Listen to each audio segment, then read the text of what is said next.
Welcome back to our 30-day English vocabulary challenge.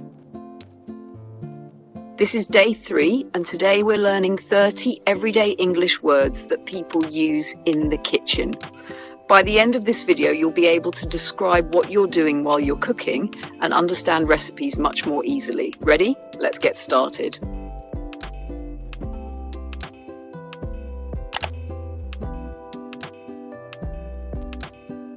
One, wash. Our first word is wash. Wash means to clean something with water and sometimes soap. For example, I always wash vegetables before cooking. Please wash your hands before you start cooking. 2, rinse. Our next word is rinse. Rinse means to quickly wash something with clean water. For example, rinse the rice before cooking. She rinsed the strawberries. So what's the difference between wash and rinse? Wash means to clean something. Rinse usually means to quickly wash something with water, often after washing it or just to remove dirt. For example, you wash your hands with soap, but you usually rinse vegetables with water. Peel. Our next word is peel. Peel means to remove the skin from fruits or vegetables. For example, peel the potatoes. He peeled the orange. 4, chop. Our next word is chop. Chop means to cut food into pieces. For example, chop the onions. Can you chop the carrots? 5, slice. Our next word is slice. Slice means to cut something into thin, flat pieces. For example, slice the tomatoes. She sliced the bread. Dice. Our next word is dice. Dice means to cut food into small cubes. For example, dice the onions. He diced the potatoes. Now let's compare these 3 words. Chop means to cut food into pieces. The pieces can be big or small. Slice means to cut food into thin, flat pieces. Dice means to cut food into small cubes.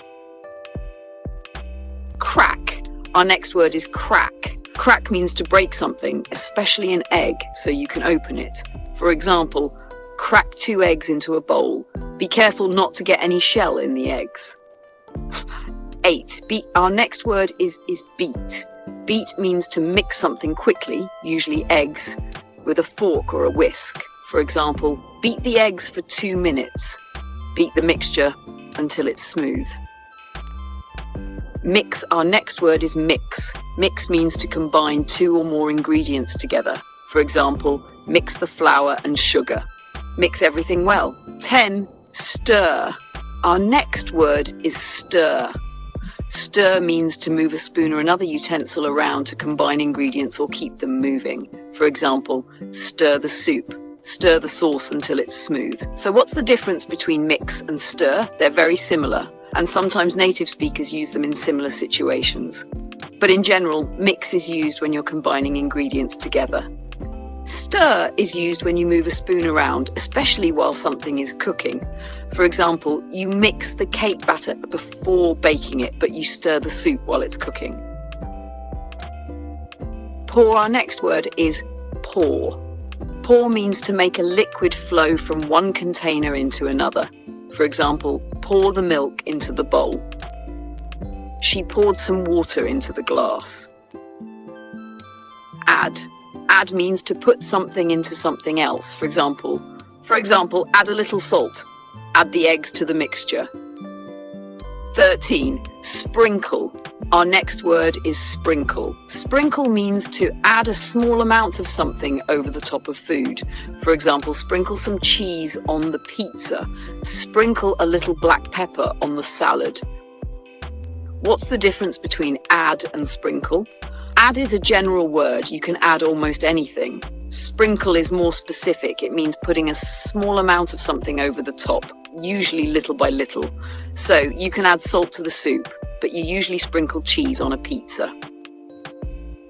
Now 14, season. Our next word is season. Season means to add salt, pepper, herbs, or spices to improve the flavor of food. For example, season the chicken with salt and pepper. Don't forget to season the soup. 15, boil. Our next word is boil. Boil means to cook something in very hot water that is bubbling. For example, boil the potatoes for 10 minutes. Boil some water for tea.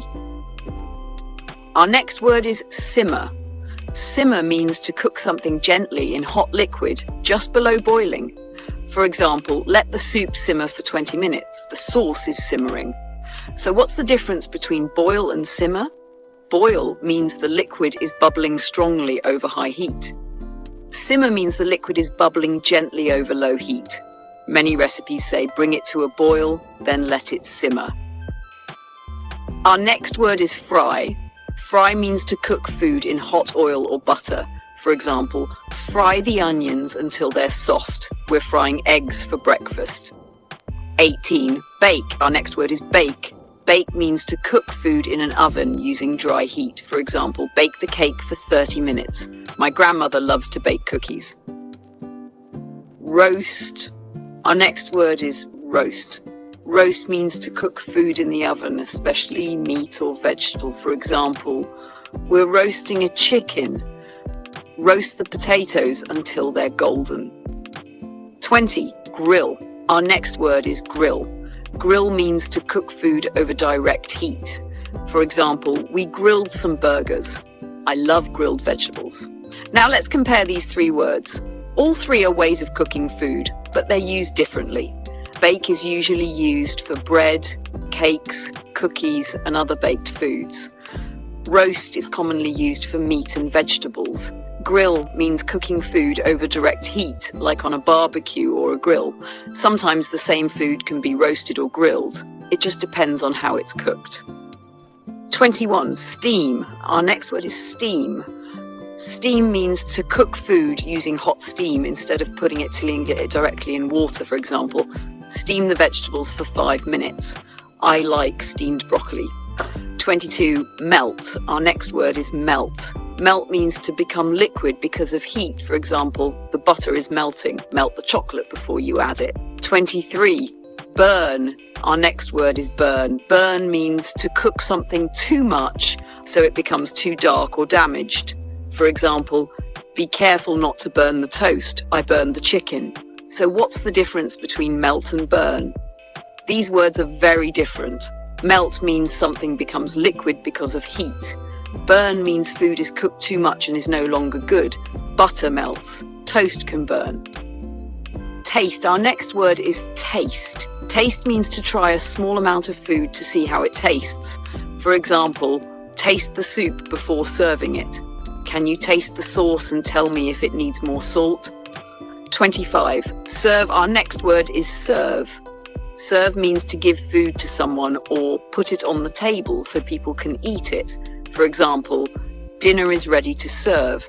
She served the pasta with fresh bread. 26. Leftovers. Our next word is leftovers. Leftovers are the food that is left after a meal and can be eaten later. For example, we had leftovers for lunch. Put the leftovers in the fridge. Our next word is recipe. A recipe is a set of instructions that tells you how to cook a dish. For example, this recipe is very easy. I'm following my grandmother's recipe. Our next word is ingredients. Ingredients are the foods or items you use to make a dish. For example, we need fresh ingredients. These are all the ingredients for the cake. So, what's the difference between recipe and ingredients? Ingredients are the things you use to cook. A recipe tells you how to use those ingredients. Think of it this way, the ingredients are the food and the recipe is the guide. 29. Raw. Our next word is raw. Raw means not cooked. For example, this chicken is still raw. I like eating raw carrots. 30. Done. Our final word is done. Done means fully cooked and ready to eat. For example, the chicken is done. Is the rice done yet? Congratulations! You just learned 30 useful kitchen words that you'll hear in recipes, cooking videos, and everyday conversations. Let's do a quick review. Imagine you're making dinner. First, you wash and rinse the vegetables. Then you peel the potatoes, chop the onions, and mix the ingredients together. You add some salt, season the food, and let it simmer. While it's cooking, you stir it, taste it, and make sure it doesn't burn. Finally, the food is done. You serve it to your family, and if there's anything left, you save the leftovers for tomorrow. Great job today. I'll see you in day 4 of our 30-day English vocabulary challenge. Keep practicing and see you in the next lesson.